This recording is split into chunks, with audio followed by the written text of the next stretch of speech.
हरी पीली नीली चादर वाला धंधा अब नहीं होगा बर्दाश्त। धामी की दहाड़ के तुरंत बाद मजारों पर दौड़ा बुलडोजर। सरकार को चुनौती देने वाले लैंड जिहादियों को पड़ा महंगा।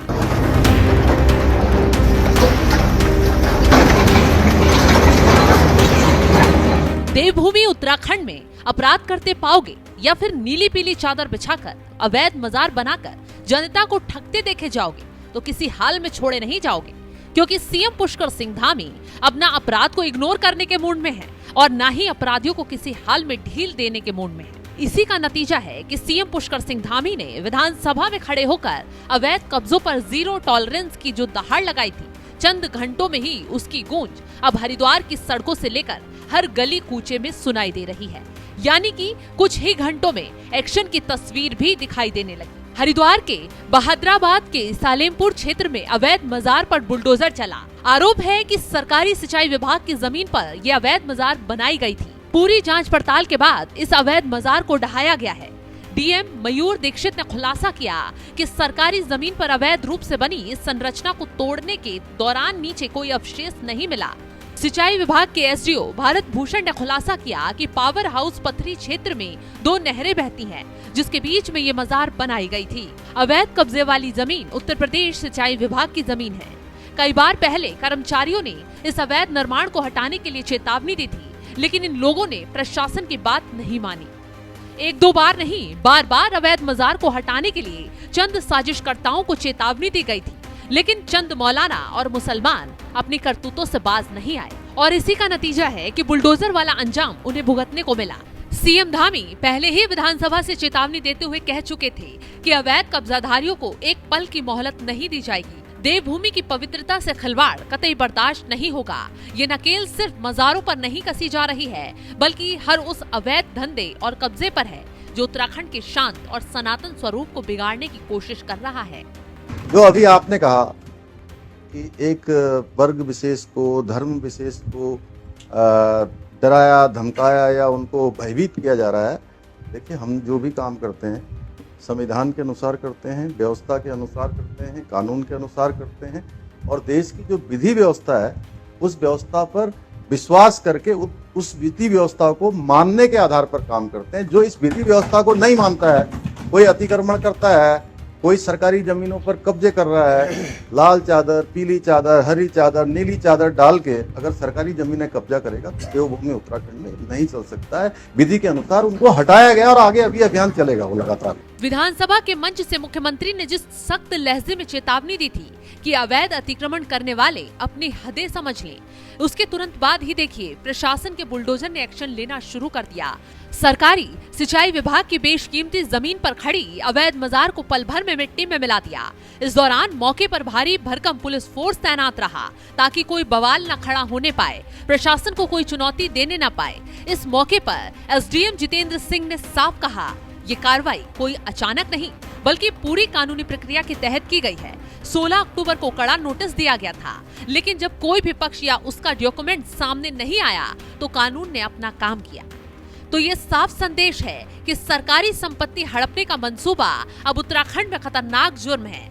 उत्तर प्रदेश सिंचाई विभाग के एसडीओ भारत भूषण ने भी बताया, ये मजार 2 नहरों के ठीक बीच में बनी थी, यानी पानी के प्राकृतिक बहाव और सरकारी संपत्ति दोनों पर सीधा डाका था। बार बार सख्त चेतावनी के बावजूद जब कब्जा नहीं हटा तो प्रशासन का पीला पंजा चलना पड़ा। और सबसे बड़ी बात तो ये है कि डीएम मयूर दीक्षित ने भी पुष्टि कर दी है कि इस अवैध संरचना के नीचे कोई अवशेष नहीं मिला, जिससे उन तमाम अटकलों को विराम लग गया कि धार्मिक भावनाओं की आड़ में जमीन हड़पी जा रही थी। अवैध कारनामों को अंजाम तो दिया ही जा रहा था, साथ ही साथ लोगों को भी मजारों की आड़ में ठगा जा रहा था। ये कार्रवाई उत्तराखंड सरकार के दृढ़ संकल्प का सबूत है कि कानून से ऊपर कुछ नहीं, कोई नहीं। ये सिर्फ एक मजार का गिरना नहीं, बल्कि हजारों अवैध कब्जाधारियों के मन में डर पैदा करने वाला ट्रेलर भी है, क्योंकि इससे पहले भी नैनीताल के रामनगर में किसानों की निजी जमीनों से 3 अवैध मजारें ध्वस्त की गई थी। प्रशासन ने जांच पड़ताल के बाद खुलासा किया था कि ये मजारें अवैध रूप से बनाई गई थी। धामी सरकार अभी तक 550 से ज्यादा अवैध मजारों को ध्वस्त कर चुकी है। तो ये अभियान अब रुकने वाला नहीं है। मुख्यमंत्री पुष्कर सिंह धामी ने खुलेआम कह दिया है, ये नया उत्तराखंड है, यहाँ अतिक्रमण करने के बारे में कोई सोचे भी ना। उनकी सरकार ने लैंड जिहाद के नाम पर हड़पी गई जमीनों को मुक्त कराने का जो अभियान छेड़ रखा है, उसने अवैध कब्जाधारियों की नींद हराम कर दी है। आंकड़े चीख चीख कर बोल रहे हैं कि धामी सरकार का एक्शन जबरदस्त है, क्योंकि आंकड़े खुद चीख चीख कर बोल रहे हैं। अब तक सरकार ने 550 से ज्यादा अवैध मजारों पर बुलडोजर चलाकर उन्हें जमींदोज किया। इसके अलावा धामी सरकार ने 9000 एकड़ से अधिक सरकारी भूमि को लैंड जिहाद के चंगुल से मुक्त करा लिया है, जिसमें वन विभाग की 455 हेक्टेयर यानी करीब 1100 एकड़ भूमि पर हुए अवैध कब्जे भी शामिल हैं। और ये कार्रवाई का आंकड़ा लगातार बढ़ता जा रहा है। प्रशासन सैटेलाइट से निगरानी तक कर रहा है ताकि कहीं भी कोई नई हरी नीली चादर ना बिछा सके। मुख्यमंत्री ने तो यहाँ तक चेतावनी दे डाली है, अतिक्रमण रोकने में नाकाम रहने वाले अधिकारियों पर भी कार्रवाई होगी। ये सिर्फ मजारों की बात नहीं है। अवैध अतिक्रमण चाहे मंदिर हो, मजार हो या गुरुद्वारा, धामी सरकार का बुलडोजर बिना भेदभाव के चल रहा है। बावजूद उसके भी कांग्रेस ने इस पर सियासत करना शुरू कर दिया है।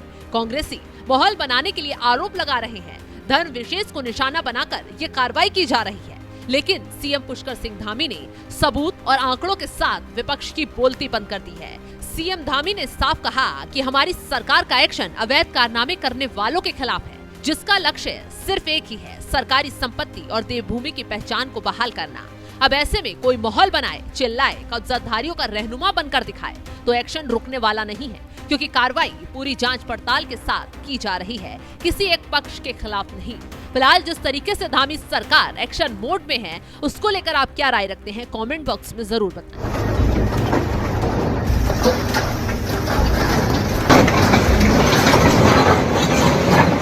पिछले कुछ वर्षों में देखा जा रहा था कि प्रदेश के बाहर के लोग विभिन्न उपक्रम स्थापित करने, स्थानीय लोगों को रोजगार देने, बड़े बड़े प्रोजेक्टों को किसी न किसी रूप में दिखाकर रोजगार देने के नाम पर यहाँ की भूमि की अनाप शनाप खरीदारी कर रहे थे और उसको जिन प्रयोजनों के लिए वो उस भूमि को क्रय कर रहे थे, उन प्रयोजनों में उनका उपयोग नहीं कर रहे थे। इसलिए हमने देवभूमि के मूल स्वरूप को पुनर्स्थापित करने के उद्देश्य से राज्य में सख्त भू कानून लागू करने का भी ऐतिहासिक फैसला लेने का काम किया है। जो अभी आपने कहा कि एक वर्ग विशेष को, धर्म विशेष को डराया, धमकाया या उनको भयभीत किया जा रहा है। देखिए, हम जो भी काम करते हैं संविधान के अनुसार करते हैं, व्यवस्था के अनुसार करते हैं, कानून के अनुसार करते हैं और देश की जो विधि व्यवस्था है उस व्यवस्था पर विश्वास करके उस विधि व्यवस्था को मानने के आधार पर काम करते हैं। जो इस विधि व्यवस्था को नहीं मानता है, कोई अतिक्रमण करता है, कोई सरकारी जमीनों पर कब्जे कर रहा है, लाल चादर, पीली चादर, हरी चादर, नीली चादर डाल के अगर सरकारी जमीनें कब्जा करेगा तो देवभूमि उत्तराखंड में नहीं चल सकता है। विधि के अनुसार उनको हटाया गया और आगे अभी अभियान चलेगा वो लगातार।